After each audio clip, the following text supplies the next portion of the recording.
Excellent. Well, don't know if anyone's in yet, but if you are, welcome. We'll get started here in just a few minutes. I'm going to wait for just a few more people to join in, and we'll get started in maybe 2 minutes here.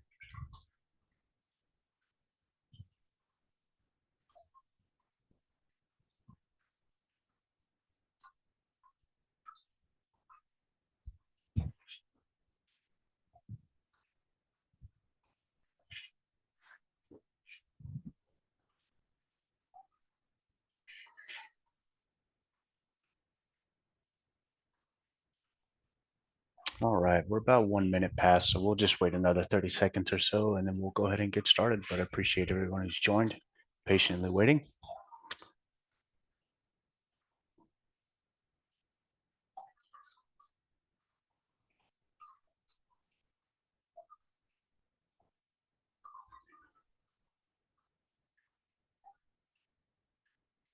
All right, got to see the participants list jump up a little bit. So with that, let's go ahead and get started. So welcome everybody. My name is Vincent Stavrowski. I'm coming to you from Austin, Texas. I am a pre-sales engineer here at Linnworks. So I'm primarily responsible for providing demonstrations, and I also act as a technical resource to our sales team. So I'm kind of behind the scenes helping them with the technical aspects of our system and presenting those to their customers. So today, I really want to showcase Linnworks' ability to avoid stockouts with our comprehensive IMS. I will be providing a brief overview of the entire platform as well. So you'll get to see a little bit more than just the IMS. You get to see the system as a whole. But today we'll really be focusing on the IMS component of Linnworks and how that's going to help you prevent overselling specifically within the platform. So with that, let's go ahead and get started. Let's see if I can switch my screen to one that you all really do want to see, and that will be the Linnworks platform. All right, hopefully you all can see that well. Should be looking at my channel integrations page here. If I'm not, if I could get an alert from one of my admins if it's not working, that'd be great.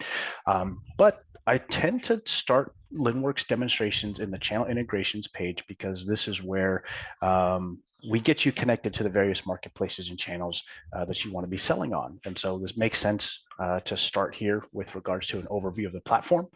I'm currently under the settings section here in channel integrations. And as you can see in my demonstration environment, I've got several different channels connected already. I've got an Amazon UK channel connected, Amazon US, I've got an eBay store, and I've got 2 different Shopify instances here. And if I want to add some additional marketplaces and channels, it's quite easy for me to do so. I'll come up to this blue button up here, click add a channel, and I'm presented with a list of nearly 80 additional marketplaces and channels that we have integrations already built for. I just need to find the integration that I'm looking for in this list and simply click that integrate button, which would launch a marketplace specific connection wizard that'll take me through the process of getting Linnworks connected to that specific channel. All right. Another thing to note about channel connections here is these channels are all individually configurable as well. So if we need to make specific behavioral changes with how Linnworks interacts with any of these channels, we can do so. We can also connect specific warehouses of our own to those specific channels as well. And I'll talk more about that as we get into the inventory component of Linnworks, which is where we're going next. So lucky us. I'm going to come up to the top here and click on this inventory icon. That's going to expose several different functionalities within Linnworks. We'll touch on some of these today, but specifically, we're going to take a quick peek here at the My Inventory section. Let me take just a moment to get you all familiar with the UI here. So this is our primary inventory dashboard. We're currently looking at a default view of our inventory here. And Linnworks does manage your inventory by individual warehouse location. So let's say you have more than one warehouse. You might have your primary warehouse. You may have an East Coast warehouse or a West Coast warehouse. All of that will be held up in this dropdown that you see here that I'm circling where it says default currently. That's my default warehouse, but I so happen to also have a warehouse in Texas that has different inventory items, different inventory availabilities. I've also got a warehouse over in London with different items, different product availabilities. And I even have the ability to see my inventory if it's stored at, say, a local 3PL that I'm working with. In this case, my inventory shows all zeros because I'm not actually hooked up to a 3PL right now with my demonstration site. But if I was, and I was receiving inventory data feed from that 3PL location, I could see what inventory I have available to be sold at that 3PL. That same behavior is also true for Amazon FBA and Walmart WFS as well. So all that to say, regardless of where your inventory is held, you will have good visibility onto your inventory wherever it might be stored. I've also got a combined stock view. This is also important if you want to see all of your inventory totals rolled up to a single view. There it is. That's going to show you everything you have across all of your different warehouses. Another common request I get is, hey, show me a specific item and where it exists across many different warehouses. And I can do that in Linnworks as well. So I'll click this SKU item here, come over to this tracked column, click on that button, and now I've got a complete list of all my different warehouses and the available inventory for that product across those warehouses. So all of that just to really kind of prove out the idea that regardless, again, of where your inventory is being held, you have good visibility and good management capability on that inventory. So that's one of the primary benefits of the Linnworks inventory system, is giving you that control and that availability there. A couple of things I want to point out with regards to these columns here. For these columns, we've got SKU, title, barcode number, retail price. This is just the default view of inventory that you get kind of out of the box with Linnworks. It's the default view that you see up here, but this screen is customizable. I can shape the screen to show me the information that's relevant to me, that's important for my function, my role within the company, and help me manage my inventory even better. Some examples, I've actually created a view for myself for listings. You can see the columns are a little bit different. I've actually got my channels as column headers here. I'll talk more about that in a little bit. And I've got a forecasting tab as well, again, with different columns specifically for the function of demand planning and forecasting. And again, I'll come back to these tabs here in just a little bit, and we'll dive more into how we can utilize Linnworks to prevent us from overselling our products and prevent stockouts, as we continue through our normal business cycles. One thing I do want to bring up that's really important to that aspect is this available column. This available column is ultimately derived from stock level minus open orders leaves us with the available inventory. So think of this as the stock level showing you what physically exists in your warehouses. So this shows me what products are actually physically present in my warehouses. But some of those products are already allocated to open orders that I haven't processed yet. So my team has downloaded orders from the channels. They are getting ready to go through a pick, pack, and ship cycle right now. They haven't done that yet. And so I've got quite a few different SKU items and products that are waiting to be picked, packed, and shipped. And that leaves me with what is still available to sell. That's this column here. The available column shows me what I have available to sell that's not already allocated. And this is the data that I'm actually sending to my channels and my marketplaces to inform them of what I have available to sell.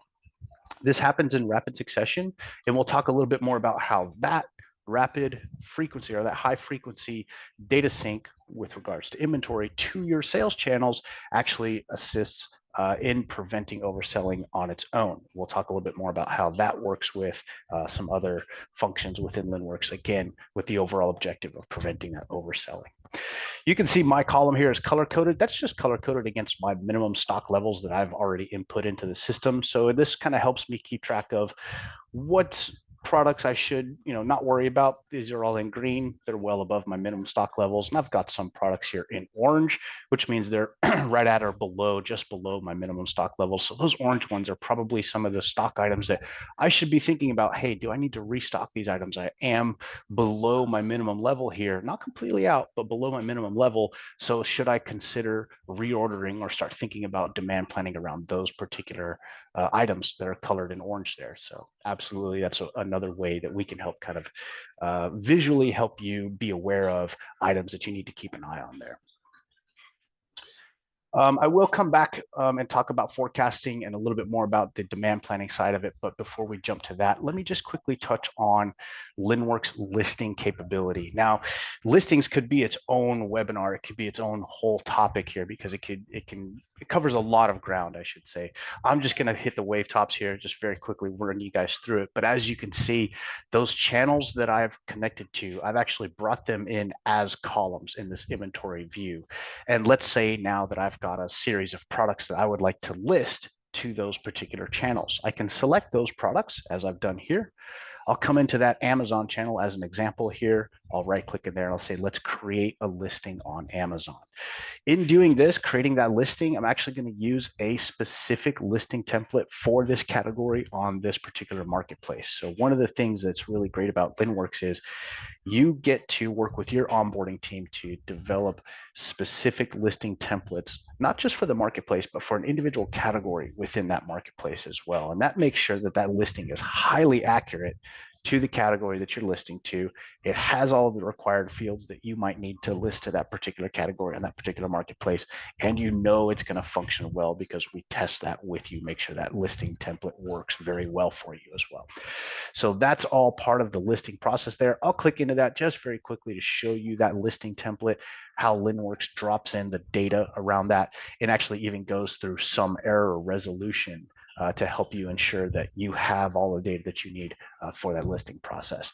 That's about as far as down the listing row that I'm going to go today. Again, there's a ton of information we could present around that. Today, we're going to primarily stick to preventing overselling and stockouts in inventory, which is a little different function than listings. But as you can see, the same process would exist for eBay there, creating that listing. Same thing for Shopify. They're all relatively similar in functionality there. And this would allow me to monitor the listing health from this dashboard, as well as be able to create original listings from this dashboard, and also adding myself as a seller to existing catalogs. Say on Amazon, there's already an item being sold. I want to add myself as a seller. We can do that from this screen as well. So quite a bit of listing functionality available to you here.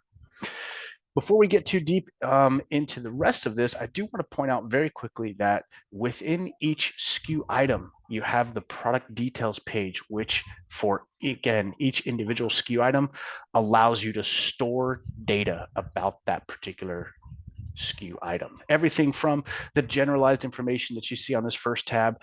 We do hold photography or imagery of those products, up to 12 different images in this gallery here as well. You can decide which images you want to use on different marketplaces. So if you have Amazon specific images or images you want to use on your Shopify site, perfectly acceptable to divvy those images out as you see fit. We do, of course, hold the physical attributes of your product as well. Listing descriptions allows you to change the price as well as the titles and the descriptions of a given product from this Linnworks dashboard as well. So if you have a repricer tool that's going to continuously update the price of your products, we can feed this table here that you see for this particular SKU item, and then Linnworks takes care of distributing that price information out to your various marketplaces and channels. The channel SKU tab here is going to give us excellent control over the behavior of our SKUs on those individual channels. I'm going to dive in a little bit right here because there is some overselling and stockout prevention methods in this screen right here. So let's talk a little bit about that. Let me do this real quick first. I'm going to expose some additional columns that I want to talk about, and then I'll blow this back up for us. There we go. Now on this screen, what we are looking at right now is we are associating our internal SKU. This is Hilfiger -Black -Triple XL that we're looking at here. But this SKU might be called something different on, say, Walmart, or it might be called something different on Amazon, or it might be called something different on any of the other marketplaces that I might be connected to and selling on. And I need those different SKU items all to link back to my Hilfiger -Black -Triple XL t-shirt here. Now, what we can do is we can add a channel SKU. So I can add a new channel SKU here.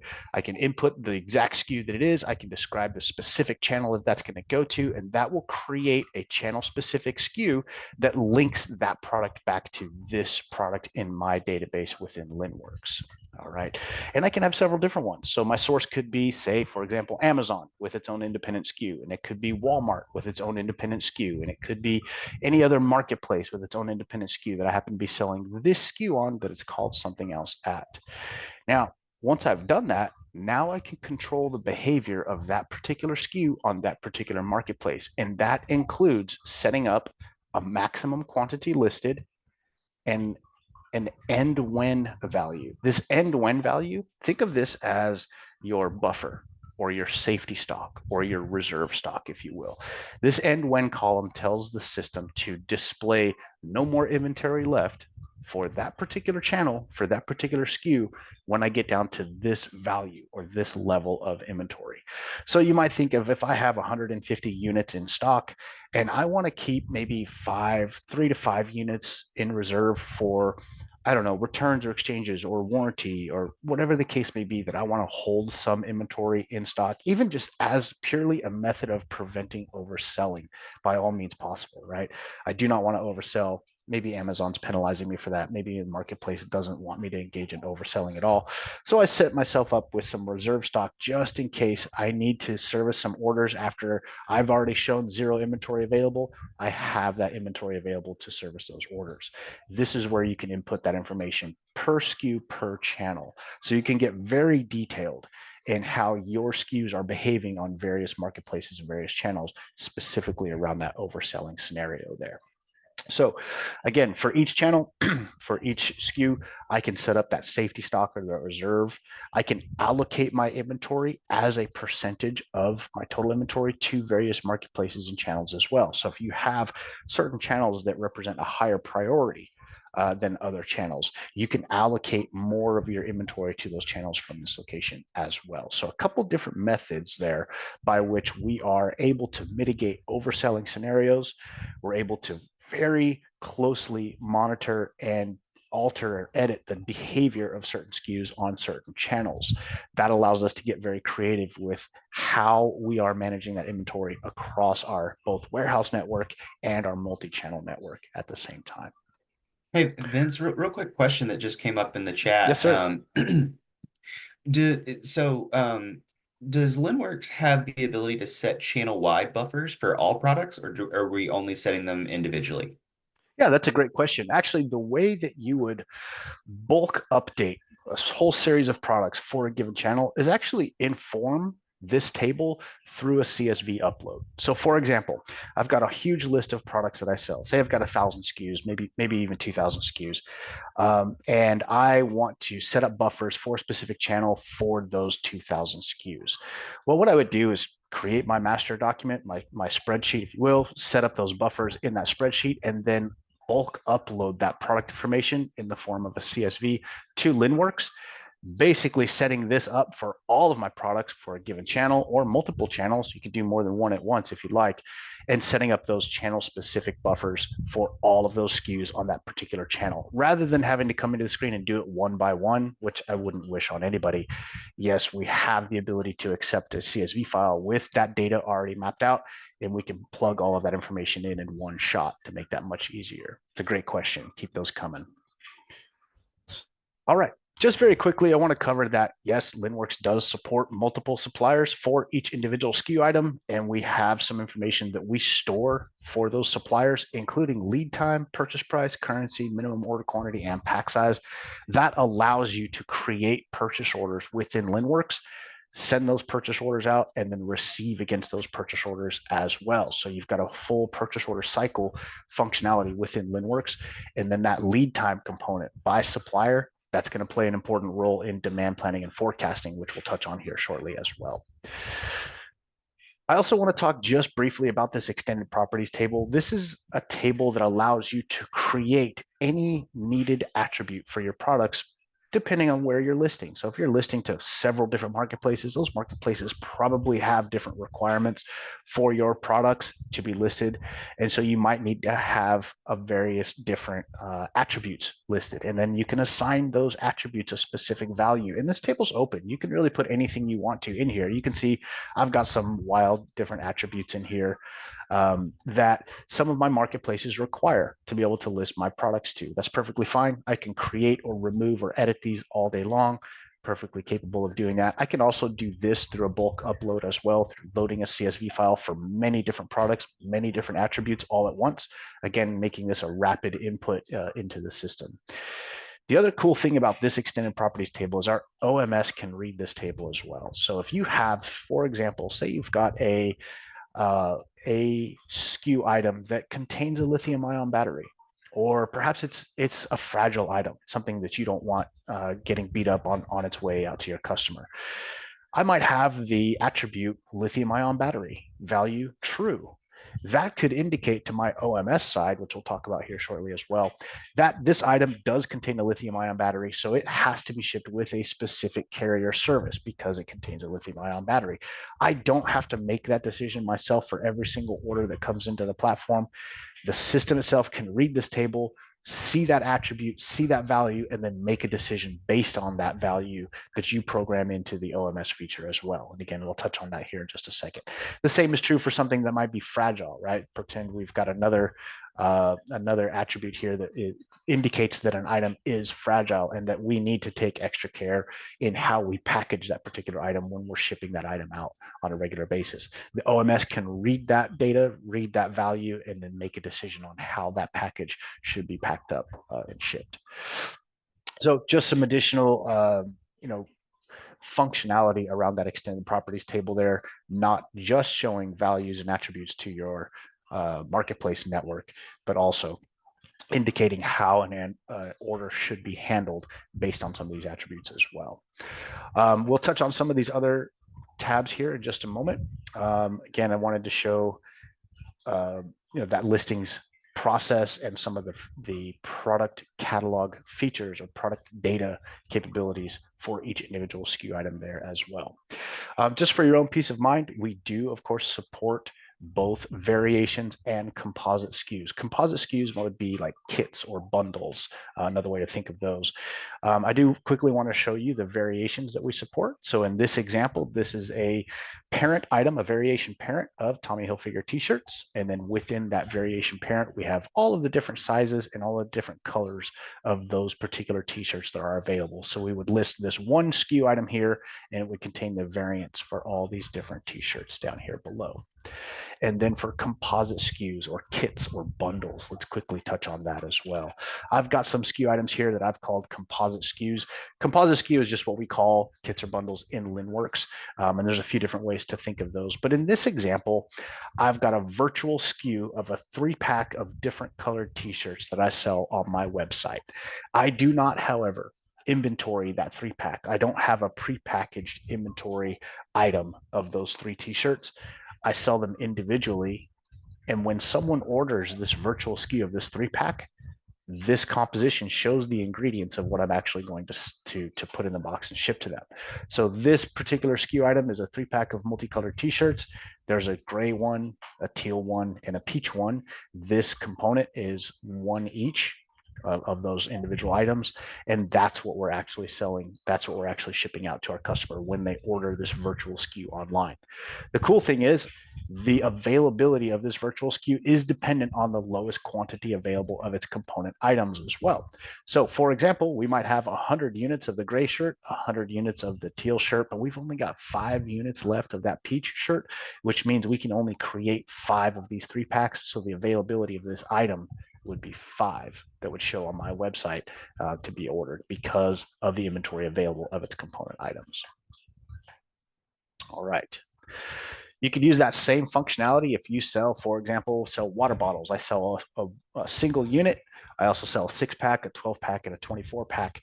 Well, I can just inventory my single units, which is what we preferably do, and then I can create composites for my 6, 12, and 24 packs and sell those online as well.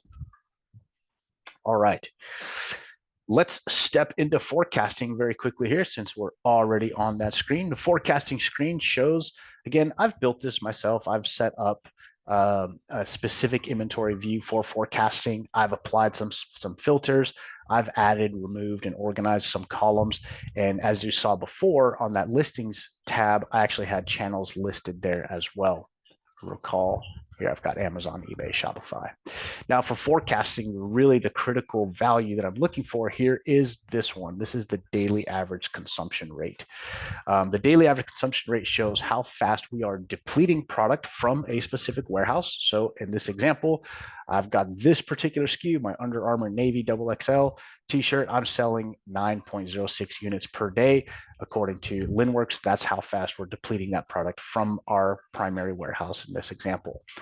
With that information, which is automatically calculated from our sales, in conjunction with what we have available, as well as some stock forecasting parameters that we have the ability to edit and alter.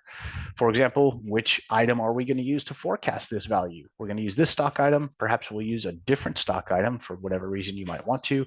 And perhaps we just want to tell the platform we're going to sell 9.5 units per day, no matter what. Either way, we can also adjust the consumption period. This is our look back period. How far back are we looking to calculate that consumption rate? The default setting is 90 days, but we can bring that in. We can shorten that period if we have an item that is highly seasonal or something that we want to pay close attention to the sales volume of, and make rapid decisions around that. We can shorten that period up. Then the system will suggest to us how much we should reorder based on all of this information. That reorder amount calculation can be based on two different factors. It could be based on 2 times the supplier lead time, which you'll notice, recall that we held that supplier lead time by individual supplier there in that previous screen. This is why. This will tell us, hey, if we do 2x supplier lead time, the system will tell us about how much product we should order. Or alternatively, we can tell the system we want to have, say, 120 days worth of inventory on hand after we place this PO. This is what the system will calculate for us. The reorder amount for 120 days worth of inventory, the system will spit out that value. Here's what it looks like. I'm going to scroll over here and you'll see next to my daily average consumption rate, I have a reorder date. This is a suggested reorder date column, and I have a suggested reorder amount column as well. With regards to preventing overselling and stocking out, one of the key components of that is proper demand planning. If you can properly plan the demand that you're expecting, and you can answer that by creating purchase orders and ordering product with enough lead time that you never run out of stock, this is a different way to mitigate that overselling scenario. So in this example here, I've got several SKU items that need to be ordered around the same time. This is 21st of March. And the system is suggesting specific reorder quantities for me, right? This is, again, based on those calculations. Now, what I can do from here is say, let's go ahead and restock all of those items. We'll use the Linnworks smart calculated values, and we'll order these from our default supplier. Now, if I were to click that button, the system would then create a purchase order for each of the different suppliers that I have in this list. Probably got 4 or 5 different suppliers here. So create 4 or 5 different purchase orders with these quantities already input. Now that's just based on the suggested quantities that Linnworks thinks I should order to maintain my sales volume as it is here in the daily average consumption rate. But I always have the ability to go in and make edits to that. So if I know, hey, I get a quantity discount at this level of quantity ordered, or I know I'm not really going to need 120 units, I probably need 80 units, I can make those edits to that purchase order after I make that selection there. So this is really just a great starting point for those who are interested in demand planning, getting a good idea of what should be ordered, about when, and then you can use your own business intuition, your entrepreneurial intuition about your own company, and go in there and make any edits or changes that you need to, again, to receive additional discounts for quantity breaks. Or if you know, hey, green backpacks are not going to sell super hot this year, I know that because a TikTok influencer told me that, so I might lower the quantities that I'm going to order for that particular item as well. It's entirely up to you guys to decide how you're going to handle that, but this is a key factor in making sure you have enough product available when sales are hot. This will help you get there. Okay. Let's do this. I want to come back into inventory and talk a little bit more about warehouse transfers and moving inventory around. Before we do that, though, let's jump over to the order management platform.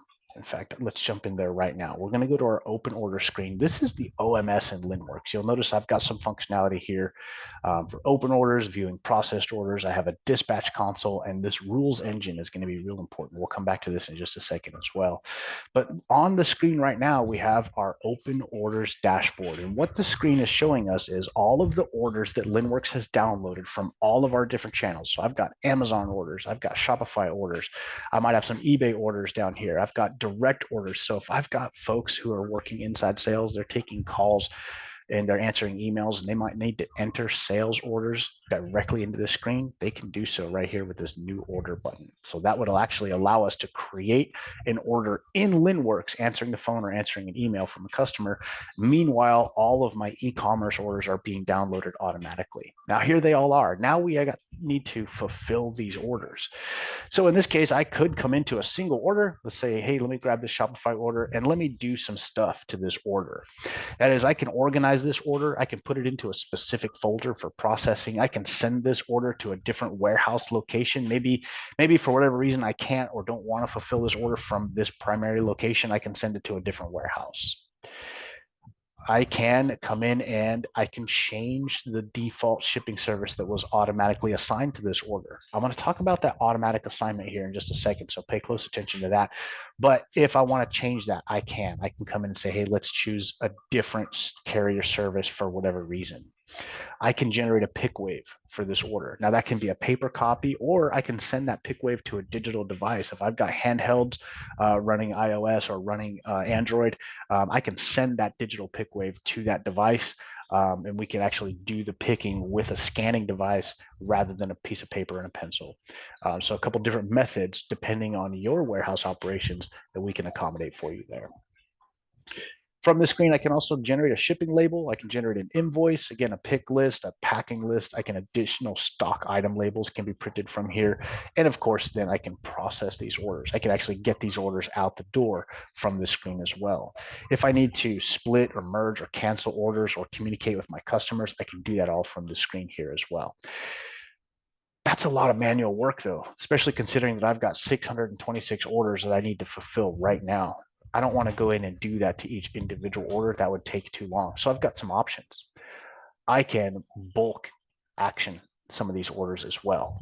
But beyond that, I can actually use pre-programmed rules that I can put into the system before those orders are even downloaded that decide how those orders are going to be handled. So check this out. As an example, I've got a shipping allocation rule that I've put in line with about 5 other rules that I have here. I've put them in a very specific sequence of how I want these rules to run on each individual order as it's downloaded from various marketplaces. And then this example, we're seeing exactly how that order is going to be sorted. So imagine an order is downloaded from your marketplace. It hits the Linnworks system. The first thing that Linnworks does is identify, where did that order come from? Is it an Amazon order? Is it an eBay order? Is it a Shopify order? In the example that it's a Shopify order, we then want to know, is it being shipped to a US territory? Is it a small shipment or is it a large shipment? Now, of course, you've set up your own parameters to define what is a small shipment, what is a large shipment to you for your own specific organization. And so if we decide, hey, this product is actually going to Guam or Puerto Rico, I actually want to time out. I want to pause that order. I want to put it in a review folder, and I want to have my shipping manager take a look at that, because we don't ship to U.S. territories very often. It's kind of weird. There's some intricacies around that. So I want somebody to come take a look at that. If that's the case, that's where that order is going to go. Generally, though, it's not going to a U.S. territory. Generally, it's going to someplace that we ship to often. And so we just need to know, is it a small shipment or a large shipment?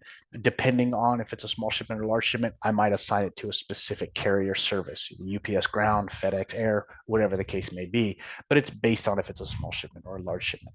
This is a very simple example of how Linnworks can be programmed to automatically analyze an order and make decisions on how we're going to fulfill that order based on that individual order's attributes. Here's another cool example that I like, this warehouse allocation rule. Again, we're going to run this one secondary to that shipping allocation rule. And this one is just going to decide, hey, which warehouse are we going to send this order out from? If it's a Walmart order, in my case, I know I automatically assign that to my 3PL. They take care of my Walmart orders for me. If it's not a Walmart order in this case, then I need to know, am I shipping this from my West Coast warehouse or my East Coast warehouse? Well, that will be determined by the leading digit of the destination address's zip code. In my case, if it begins with a 5 through a 9, I'm going to send that from my West Coast warehouse, right? If that zip code begins with a 1 through a 4, that's going to be leaving my East Coast warehouse. And again, I don't have to make this decision for every single order that comes in. I've written this rule into the system. Now the OMS is going to make that adjustment for me. It's going to make that decision for me, and it's going to leave my warehouse team with just the physical activities of picking, packing and putting the label on the box and shipping. They're not making decisions about every single order that comes in. I don't have to have my warehouse team remember every single operational rule that I have around shipping. I've programmed those into the system. Now my warehouse team is free to go about the physical activities that are required in that warehouse, and they don't have to think about where is this package going, how should I ship it. So hopefully that'll save you a lot of time and energy and effort in the order management phase. With all of that built around the system, hopefully that gives you, again, additional time to think about things on this page, right? Thinking about demand planning, thinking about making sure I have enough inventory in place, going through the activities of, placing those purchase orders, talking to my suppliers about lead times, and getting that product available to sell again. So that is just another feather in your cap of mitigating overselling and knocking down those individual risks. One of the last things that I wanted to show in the system to help mitigate overselling risks is our ability to transfer inventory quickly between different warehouse locations. So what we can do is, again, we have several different warehouses that we run, right? I've got my default warehouse. I have my Texas warehouse. I have my London warehouse. Now, occasionally I may need to move inventory around those warehouses for fulfillment or for individual demand, whatever the case may be. I need to push that inventory around. I can do that with our warehouse transfer functionality. This tool is really great because it does a few things for me. First of all, it tracks my warehouse transfers, which is important, right? We need to know where our inventory is, where it's going, what's going on with that inventory, regardless of which inventory or which warehouse it's in. Essentially, I can establish an outbound inventory cart. This would let me create a warehouse transfer that says, look, I need to move this stuff out of this warehouse and I'm going to send it to a specific destination warehouse, right? While that inventory is being moved, it's classified as in transit. It's on a truck somewhere, or it's on an airplane being taken from one warehouse to the next. I own that inventory, but it's not currently available to sell. I can't fulfill orders with that inventory because it's in a truck on the road. It hasn't been checked into my new warehouse yet. So Linnworks allows you to establish that inventory transfer, recognize when that inventory is not available, it is currently in transit to another warehouse, and then that next warehouse can then book that inventory in and make that inventory now available at that new warehouse location. Then they can begin fulfilling from that warehouse location.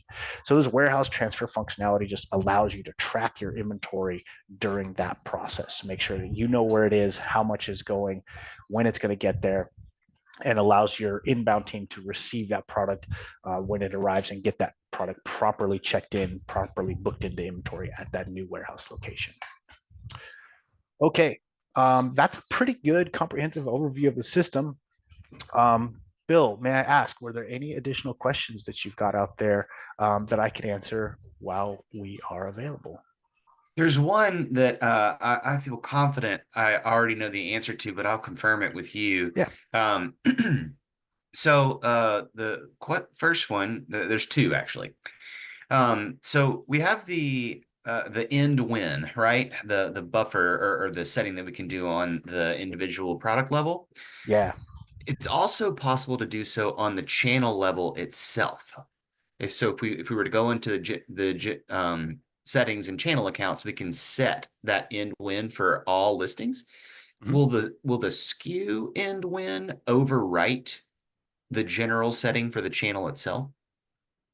That's a good question. I don't know the answer to that question off the top of my head. I would expect it to. I would expect Same. if you put different values here, that would override what you've put into the channel setting. That would be Correct. my expectation, but I'm not 100% convinced on that. So let me take that as a follow-up, Yeah. get a solid answer on that, and get back to you on that one for sure. Excellent. Excellent. The only other one that came up that might be worth talking through was the forecasting, right? So I had some questions around days of supply and lead time. So the question was, does it take that into account? So might be worth talking through that a bit, just all the different elements that the forecasting tool will take into consideration when making suggestions about how much to order and when. Yeah, that's a great question. And I get that question a lot on demonstrations is what do you guys do with out of stock days? Is that factored into the calculation? And it's not. So we look at we look at the last 12 months of sales history to essentially predict, what is the next year going to look like for you, right? Then we also do the real-time look back, which is where we get that daily average consumption period from. We look back the last, default's 90 days. You can bring that in tighter if you wanted to.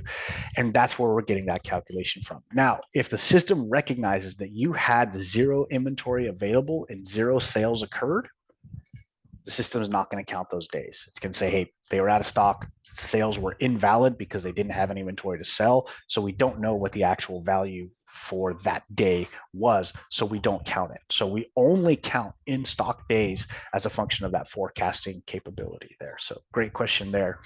And then help me out, Bill. What was the second part of that question? It was lead times. Did I understand that? I think it Sorry, I was. was muted. Yeah, No sorry worries about that. Yeah, so it was the question was, will we take into consideration the lead time when with regards to how much to order and when to place the order? Yeah, it does. And that's exactly why we request that you give us this information by supplier per SKU item. So if you've got a particular supplier, in this case, I've got a really quick supplier, they can get that product to me in 7 days. This supplier takes a little bit longer. This supplier is a little bit cheaper, takes a little bit longer. So yeah, that lead time by supplier is a factor that we look at. So if you are, let's say I've got my default supplier here, purchase price is low, lead time is 10 days. I need this product faster. I'm willing to pay a little bit more. In this case, almost, more than twice as much to get it 3 days faster. That's a tough call. Probably wouldn't do it. But if I had to, I've got the option there. I can get that product a little faster ordering from this other supplier. The forecasting algorithm is only going to look at that default supplier's lead time. But if you are in a bind and you need to get that product faster, you have the opportunity to select a different supplier that might be able to provide you a shorter lead time there. You can order from them instead. So good question. But yeah, this lead time is not something that's calculated by Linnworks. We are going to lean on our customers to tell us about their suppliers. Hey, you've got 3 suppliers here. Tell us what the average lead time is for those. Put that into the system. That will become a factor in that forecasting and demand planning output with regards to when you need to place that next order. So again, great question there. And yeah, we absolutely do consider that. And Vince, I want to make a quick clarification. I just got confirmation here. So when setting up your products within Linnworks, it's recommended that we select either setting the end when number on the channel level or on the SKU level, as they will override each other. So we would make the call, which to Vince's point, why most commonly that's going to be recommended to do in bulk via an import, so that way we can be more strategic or subjective with those numbers. So I'm glad we were able to get confirmation while we're on the call. Perfect. Excellent. Well, everyone, I hope you got something out of this with regards to how Linnworks can help you mitigate overselling, help with demand planning, and keep you from going stocking out, and making sure your customers are satisfied, your channels are happy with your performance, and you guys continue to generate revenue on a regular basis there. Um, I'd love to speak with some of you individually. Hopefully, you will reach out to our sales team and we'll get a chance to talk one-on-one. We can dive a little bit deeper into the system and tailor a demonstration specific to your operational needs. That's what I love about my job. I love, being able to present this product in a very unique way to individual customers. So I hope to see you soon. Thank you all so much for attending. If there's any other questions, we're happy to field those. But with that, I will let you get back to the rest of your day. So thank you all so much.